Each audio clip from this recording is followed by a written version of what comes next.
मोर्ची गावामध्ये जनहित जागर ह्या कार्यक्रमानिमित्त आपण उपस्थित सर्वजण राहिला आणि या कार्यक्रमाची शोभा वाढवली त्याबद्दल तुमच्या सर्वांचं मनापासून शिवप्रसाद परिवारामध्ये स्वागत। आणि या कार्यक्रमात सन्मान्य उपस्थिती म्हणून उपस्थित राहिलेले सन्मान्य आमचे मित्र देवा पाटील आणि आपल्या मोर्ची गावातील सन्मान्य भारत साहेब, सरपंच आमचे पानसकर साहेब, आमचे रणजित भैया आणि आपण सर्वजण।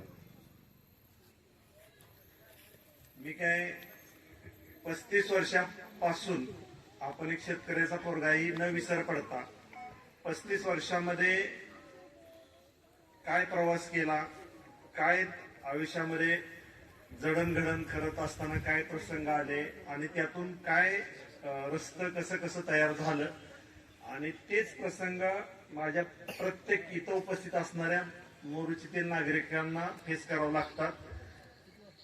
ते फेस करायला लागू नये म्हणून त्यांना जी काही करू शकतो ती दिशा देण्यासाठी ही छोटीशी जनहित जागर यात्रा आहे। मी काय भाषण करायसाठी आलो नाही, तुम्हाला एक थोडस डिस्कशन संवाद साधण्यासाठी आलोय। भाषण कदाचित राजकीय शब्द होईल।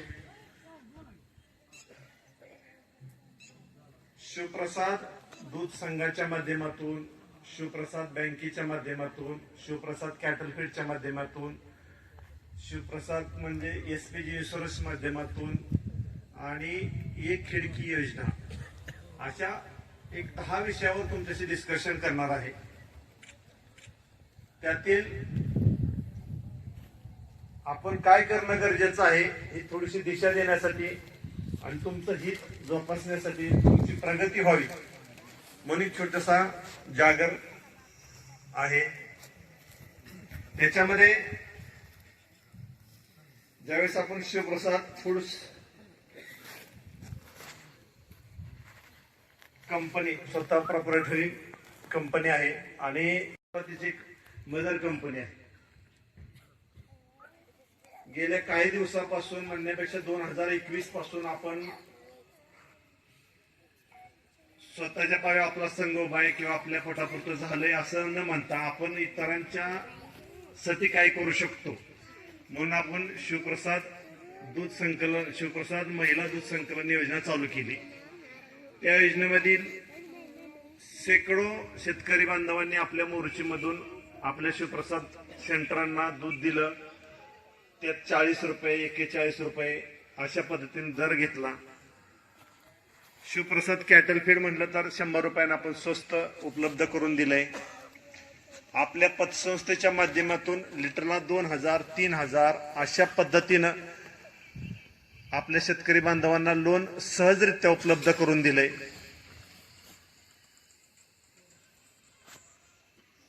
त्या लोनच्या माध्यमातून बरेचसा चर्चा केली जाते, बापू लोन देतात पण बँकेतनं देतात, ऍडव्हान्स देतात पण बँकेतनं देतात, मग दर एवढा 4-5 रुपये देऊन फायदा काय। परंतु तुम्ही बारकाव्यानं बघा, आपल्या शिवप्रसाद बँकेतून ज्यावेळेस लोन काढलं जातं ना, लिटरला 30 पैसे ते 50 पैसे ह्यापेक्षा जास्त इंटरेस्ट पडत नाही। 6 ते 8 महिन्यात आपण ते लोन कव्हर करतो। ते 3 पद्धतीनं, एक पगार शेतकरी बांधवांना स्वतः खर्चासाठी देतो, एकच पगार आपण शिवप्रसाद कॅटल फीड साठी घेतो आणि एक पगार शेतकऱ्यांना खर्चासाठी देतो। असे 3 पगार आपण 10 दिवसाप्रमाणे आपण करतो। तरी सुद्धा 6.5-7 महिन्यात त्या शेतकरी बांधवाचं घेतलेलं 2000-3000 रुपये कॅल्क्युलेशनचं ऍडव्हान्स स्वरूपी कर्ज ते फिटलं जातं आणि डायरेक्ट शेतकरी बांधवांना इतरांच्या तुलनेत 2 रुपये जास्त दिले जाते, 50 पैसे बोनस दिला जातो, फॅट क्लिअर दिली जाते, डिग्री क्लिअर दिली जाते, काटा क्लिअर दिला जातो। एक काट्याचं छोटस उदाहरण देतो। आपला शेतकरी बांधव फार विश्वासानं, फार सरळमार्गी जगणारा आपला शेतकरी आहे आणि त्या शेतकऱ्यांना विश्वास नाही ठेवायची सवय। माझी बी तीच परिस्थिती होती 35 वर्षापूर्वी। पण माझी फॅट कधी हिशोबात धरली जायच नाही, काटा कधी हिशोबात धरली जायच नाही, डिग्री कधी हिशोबात धरली जायच नाही. हे सगळं तुमच्या दारात आणून ठेवलंय. तुम्ही सॅम्पल चेक करता, तुम्हाला पटलं तर ते फॅट एसएनएफ क्लिअर लागली, व्यवस्थित वाटली तर तुम्ही दूध द्या. असा आमचा पहिला दिवसापासूनचा प्रयोग आहे. समोर 3,5,8,5 ₹40 दर असतोय. क्लिअर कट फॅट डिग्री काटा बसला. एमएल पासून सुद्धा मग शेतकरी बांधवांना आपण पैसे देतो एमएल पासून. आज इतरांच्या तुलनेतला जर अभ्यास करायचा म्हटलं ते 2 लिटरचं मापाने कधी दूध घेतात, कधी तरकारीचं वजन करणारा काटा असतो त्याचा झुलत्या काट्यावर वजन केलं जातं. काहीच मोजमाप तुम्हाला कळत नाही. तरकारीच्या काट्यानं जर एमएलचं दूध गोळा करायचं म्हणलं तर ते योग्य आहे का सांगा बरं. त्या काट्यामध्ये 5% घट केली जाते. 20 लिटरची किटली म्हणून 21 लिटरची तुमच्याकडून वतून घेतली जाते, तेव्हा 20 लिटर दूध भरलं असं दाखवलं जातं.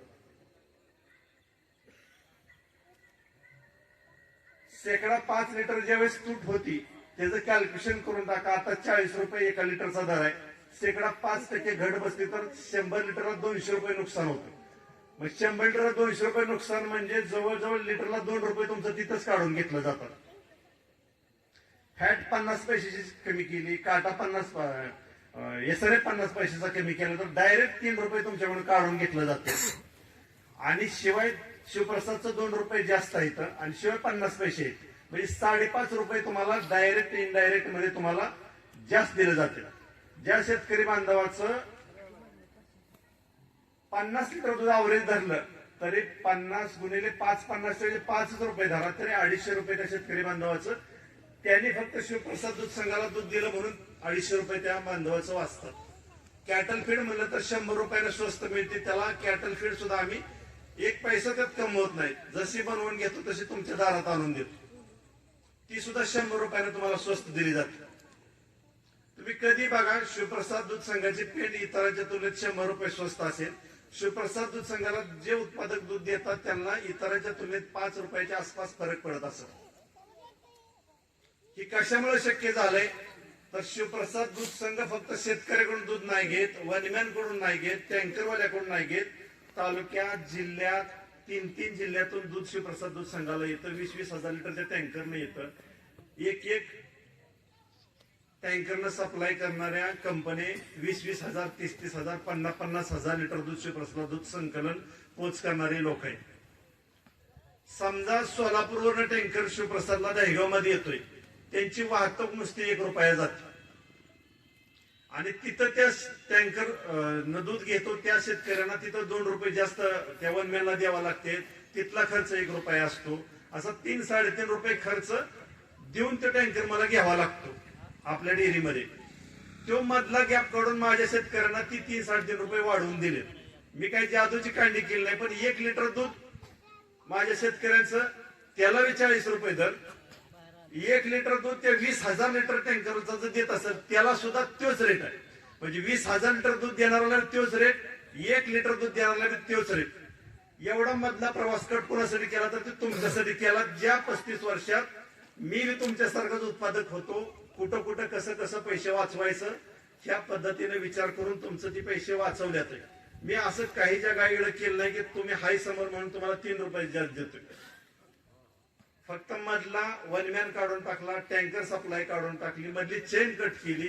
शिवप्रसाद संघ टू शेतकरी ही योजना राबवली. आज 6 तालुक्यामध्ये ही योजना सक्सेस चालू आहे. हजारो शेतकऱ्यांना त्याचा लाभ भेटलाय.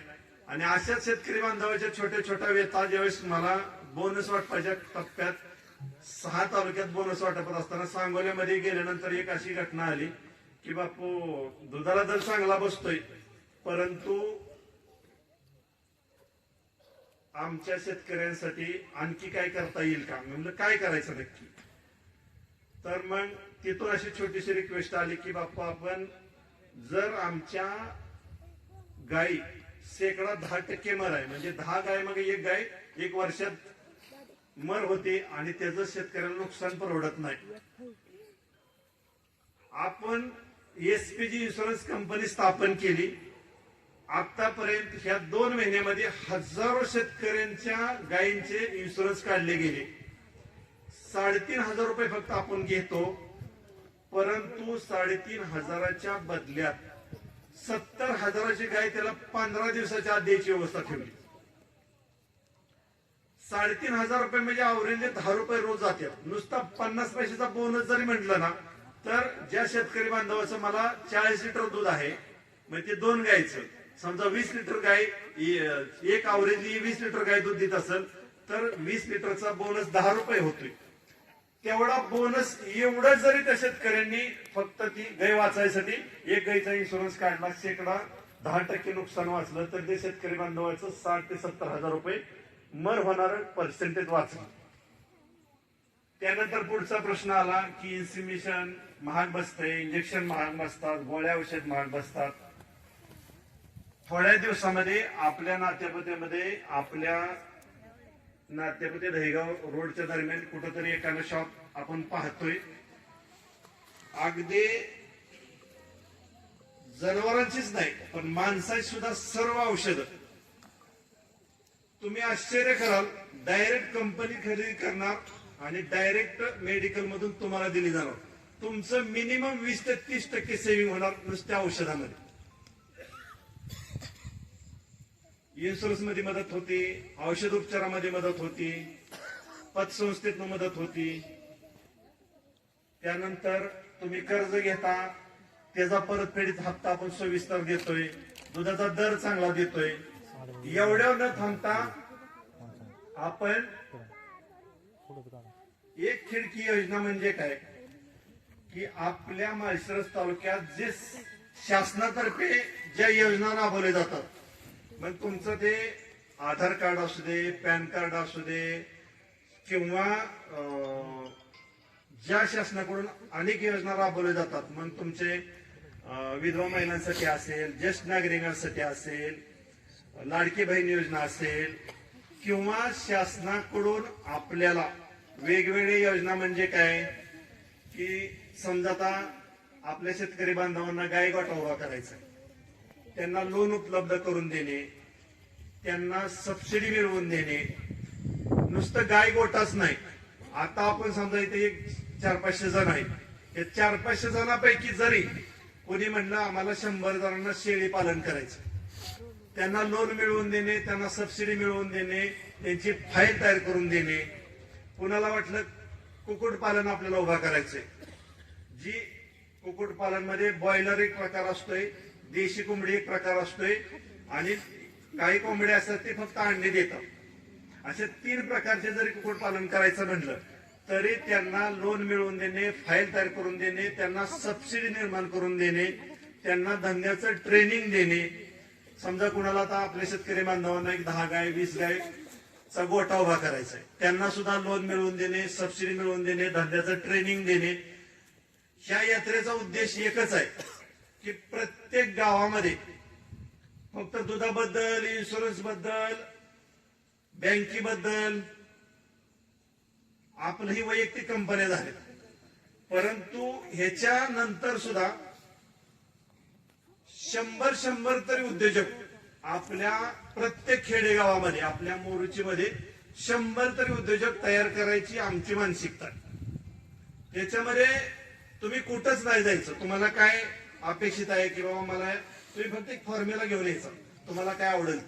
शासनाची कुक्कुटपालनाला अतिशय चांगल्या प्रकारची सबसिडी आहे, अंड्याचं कुक्कुटपालन आहे, बॉयलरचे कुक्कुटपालन आहे, शेळी पालन आहे, गाय गोट्याला आहे.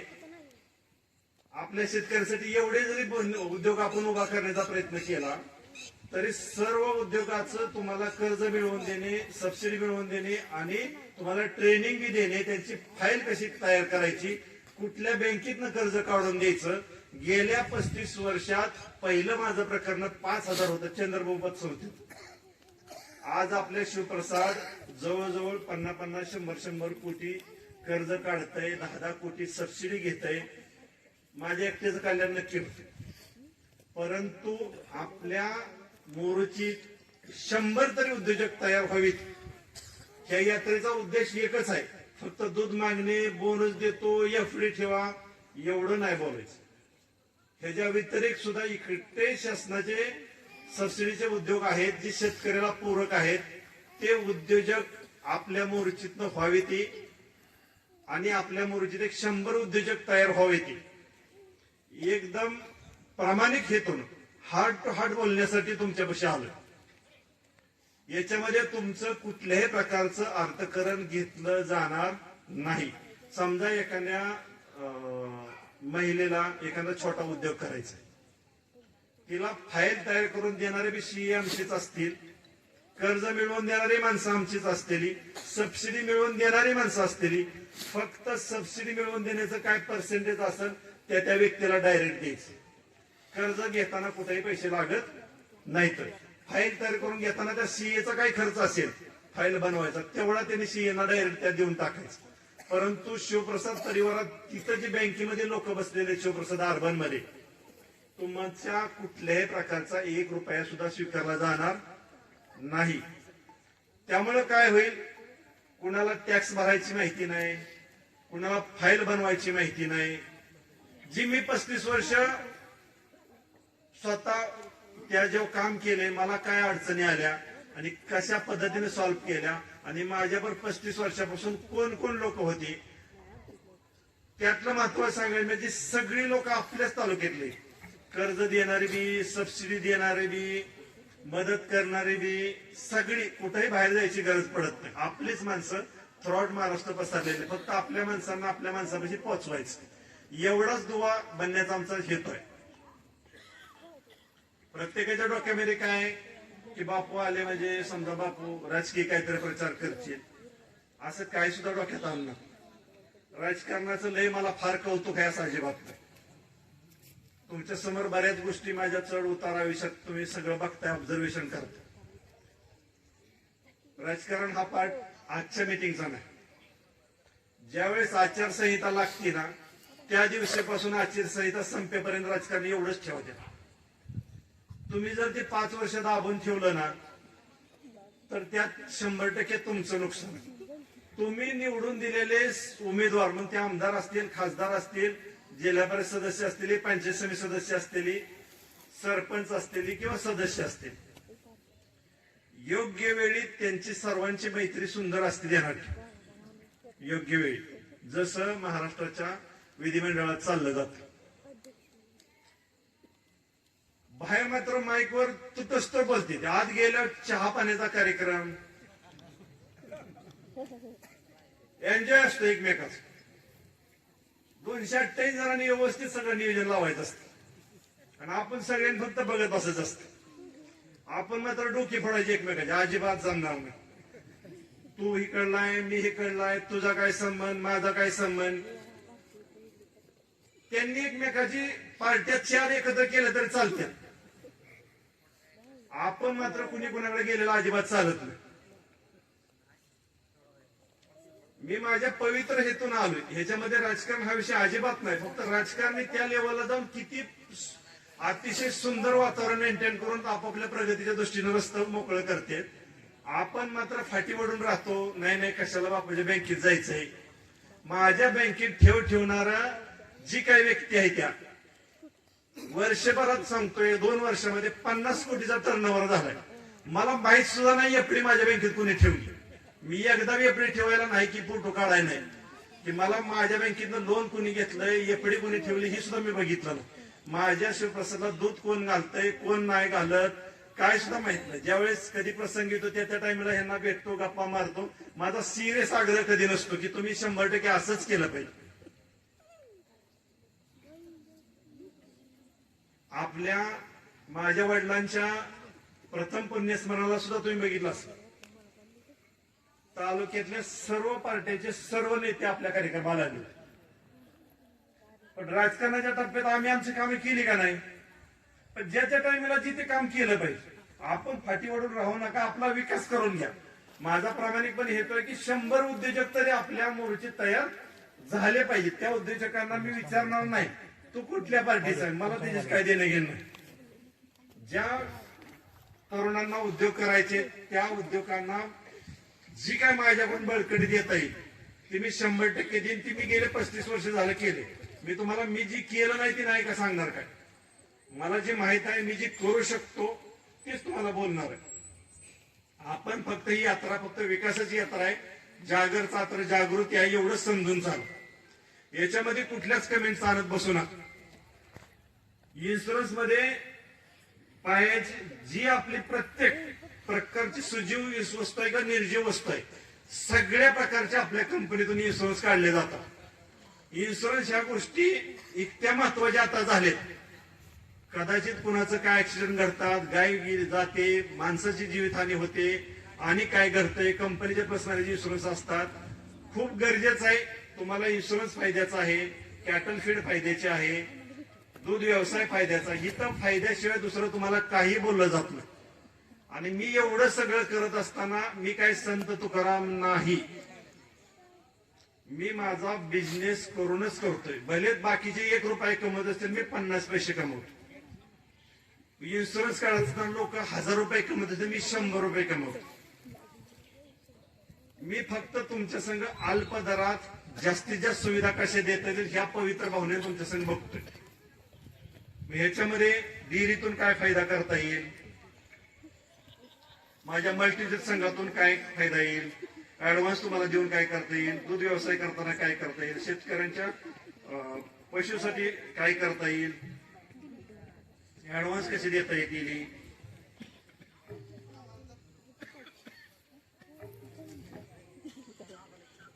आपल्या शिवप्रसाद अर्बनचे तिथं बोर्ड लिहिलंय बघा, 12% व्याजदर आहे. महिलांसाठी 12% व्याजदर आपण ठेवतोय, ज्येष्ठ नागरिकांसाठी 11.5% ठेवतोय. आणि त्याच्या पुढची योजना अशी आहे की आपल्या संस्थेत 1 कोटी रुपये ठेवणारे आपल्याच तालुक्यातले लोक आहेत. 1 कोटी रुपये ज्यांनी ठेवलं त्याच कॅल्क्युलेशन 12% प्रमाणे त्यांचं 1 लाख रुपये महिन्याला एफडी करतात. ज्या ज्येष्ठ नागरिकांसाठी किंवा ज्यांना असं पाहिजे की बाबा काय नाही 1 कोटी ठेवतात, 1 लाख ठेवतात, त्याचं मंथली इंटरेस्ट 1 तारखेला त्या ज्यांनी एफडी ठेवली त्या ग्राहकाच्या किंवा त्या एफडी ठेवणाऱ्या व्यक्तीच्या अकाउंटवर जमा केले जातात. म्हणजे 10 लाख ठेवलं तर त्याचं कॅल्क्युलेशन काय असेल ते प्रत्येक महिन्याला 1 तारखेला त्या व्यक्तीच्या अकाउंटवर जमा होतं. जी काय करतोय ते सगळं जी कोणी केलं नाही आतापर्यंत. दुधाला दर 40 कोणीच दिला नाही, इन्शुरन्स इतका स्वस्त कोणीच काढला नाही, एफडीला दर इतका कोणीच दिला नाही, पेन इतकी स्वस्त कोणीच दिली नाही. आणि याच्या पलीकडे तालुक्यात पंचायत समितीमध्ये काय घडतंय, जेडपी मध्ये काय घडतंय, कृषी विभागात काय घडतंय, तुमच्या शासकीय जी ऑफिस आहेत आपल्या तालुक्यामध्ये, महामंडळ आपल्या जिल्ह्यामध्ये आहे ती, किंवा आपली जिल्हा परिषद असेल, त्याच्यामध्ये जेवढ्या योजना आहेत त्या सगळ्या योजना आपल्या शिवप्रसाद बँकेतून राबवल्या जात आहेत. येणाऱ्या कदाचित 10 दिवसानंतर ती सेवा चालू होईल. तुम्हाला कुठेही पैसे द्यायची गरज नाही, त्या महाई सेवा मध्ये सुद्धा जायची गरज नाही. तुम्हाला जे काही शासकीय कागद म्हटलं की तिथं जायचं, तिथले ऑफिसर सन्माननीय पवार साहेब येथे तिथं बसलेले असतात. तुम्हाला त्यांच्याकडून 1 रुपया न जाता तुम्हाला ती सगळी सेवा 1 रुपया खिशातला न घेता तुम्हाला दिली जाणार आहे. हे सगळं करत असताना माझे काही छोटे मोठे उद्योग आहेत, ते समजा 9-10 उद्योग आहेत, त्यातले एका उद्योगाकडून मला प्रॉफिट नाही मिळाला असं समजून चालून त्या एका उद्योगाकडून जे प्रॉफिट मिळतंय ते आज जनहित जागर यात्रा असेल, होम मिनिस्टरचा कार्यक्रम असतील, किंवा आता ज्या ज्या व्यक्तींना आपल्याला शासकीय लाभ द्यायचा आहे, ज्या ज्या व्यक्तींना पर्सनल लाभ द्यायचा आहे, शासनाची जे काही सुविधा असतील त्याच्या पद्धतीनं सातबाऱ्यापासून तुमचं कुठलंही काम असू द्या, तहसीलदार लेवलचा, तुम्हाला कुठेही हेल्पट घालायची गरज नाही. तहसीलदार भेटले नाही ती, नाही तहसीलदार भेटले नाही ती, प्रांत भेटले नाही ती, हे ऑफिसर भेटला नाही, ते ऑफिसर भेटला नाही. समजा आता शिलाई मशीनच्या योजना निघाल्यात, शिलाई मशीनचे सुद्धा फॉर्म आम्ही भरून घेणार आहे. शासनात 50% मध्ये शिलाई मशीन मिळणार आहे. त्या जी जी योजना असतील त्या सगळ्या शिवप्रसाद आर्मदमधनं तुम्हाला मिळतील. त्याच्यामध्ये शासकीय फी फक्त तुमच्याकडून स्वीकारली जाईल. याच्या व्यतिरिक्त तुम्हाला कुठेही हेल्पाटा सरकार ऑफिसला घालायची गरज पडणार नाही. ह्या गोष्टीचा तुमच्यापर्यंत संवाद साधायचा होता, म्हणून ह्या कार्यक्रमाचं तुमच्यापाशी नियोजन ठेवलंय. आणि आणि त्या कार्यक्रमाला तुम्ही शेकडोंच्या संख्येने उपस्थित राहिला. ही तेल उत्पादकांचा मला सन्मान करायला गावला, सेंटर चालकांचा गावला, सन्माननीय हित माझे 4-5 मित्र आले आणि तुम्ही हित आल्यानंतर जी काय मला मन मोकळं करायची संधी दिली त्याबद्दल तुमचं अगदी मनापासून आभार मानतो. आणि जर का कुणाला काय आणि ह्याच्यावर डीप मध्ये काय माहिती पाहिजे असेल तर तुमची जेवण वगैरे होईपर्यंत मी एक 15 मिनिटं अर्धा तास थांबतो. ज्याला ज्याला काय कुठल्या विषयावर डिस्कशन करायचं असेल, दुधाबद्दल असेल, लोन संदर्भात असेल, स्कीम संदर्भात असतील, अन्य कुठल्या विषयाबद्दल असतील, जी माझी ऐपत आहे, जितपर माझी रेंज आहे तितपर तुम्हाला जेवढं मला कॉपरेट करता येईल, जेवढं सहकार्य करता येईल तेवढं मी सहकार्य करेन. आणि ज्यांना भेटायचं त्यांना मी थोड्या वेळ थांबेन, तुमच्याशी गप्पा मारेन. मग तुम्ही तुमचं छान जेवण करा, मी इथून जाईन. एवढं बोलतो, माझे 2 शब्द संपवतो. धन्यवाद बापूसाहेब, आपण मार्गदर्शन केलं त्याबद्दल.